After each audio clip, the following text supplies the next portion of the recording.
Hi, I'm Herne, and this is Quick Storytelling Tips. Imagine this.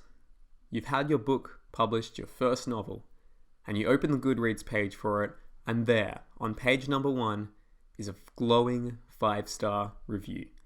It says that your novel is exactly all of the things you wanted it to be, and the reader loves it, and it's just perfect. It's everything that this reader wants.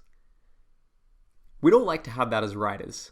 But what if I told you that you can actually use reviews in an earlier stage in your process to maximize your chances of getting glowing reviews like that in the first place? I heard about this technique on a blog post. I have no idea where it is, so I'm sorry if I'm stealing it from you, a few years ago. And the person basically wrote about this idea of writing a dream review for your book before you actually start writing the book. So let's say, for instance, that my dream review is, quote, Jed Herne has written an amazingly dark and twisted fantasy novella about an amazing magic system with stunning twists and breathtakingly fast pacing. I loved it. 5 stars. Let's say that's my dream review. Apart from just patting myself on the back for something I haven't actually done yet, and maybe being a bit up myself, how is this useful?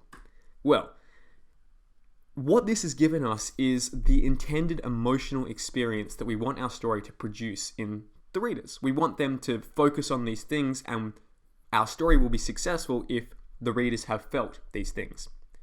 So clarifying what it is we want our story to produce means that this idea of writing a dream review for our story lets us work towards that.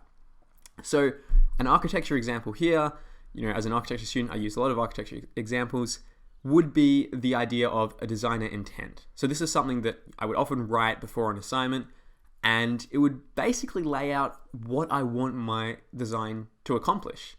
So it's no good trying to make a piece of architecture or a story that just tries to be perfect in everything. Obviously, that's a great aim, but it's much better to be saying that, hey, this piece of architecture is going to be really sustainable. That's what I'm striving for. Or this writing is going to have amazing pacing, and it's going to have some really good twists that no one saw coming. By sort of narrowing your focus to that, doesn't mean you can't focus on other things, and it doesn't mean that you shouldn't try to make your story as complete as possible. It means that you know what your intent is. And when you know what your intent is, you can focus everything in your story towards achieving that. And this comes back to the idea of, I suppose, not trying to appeal to everyone, because I was listening to a Seth Godin podcast the other day, and he said that this is a really interesting statistic that caught me by surprise. To become a best-selling author in America, you only have to sell books to 2% of the population.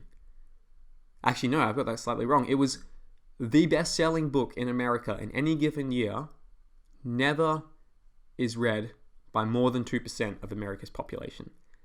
So really, it's always a niche that you're appealing to with your books. And if you think about it, like 7 billion people in the world, you don't have to try to write something for every one of them. You just have to write something for enough of them.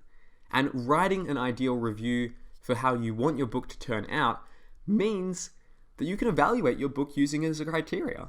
So when you're going to those hard places in revision, in your 2nd, 3rd, 4th, 5th, 6th draft, you can go back to that ideal review that you wrote earlier, and ask yourself, did I achieve this? Does my book have all these key qualities, all these key emotional results and experiences that I set out to accomplish? And if you can do that, and if you can slowly work towards achieving those things that you promised you would deliver in your ideal review, then hopefully it means that one day you won't be the only one writing that review. Your readers will be as well.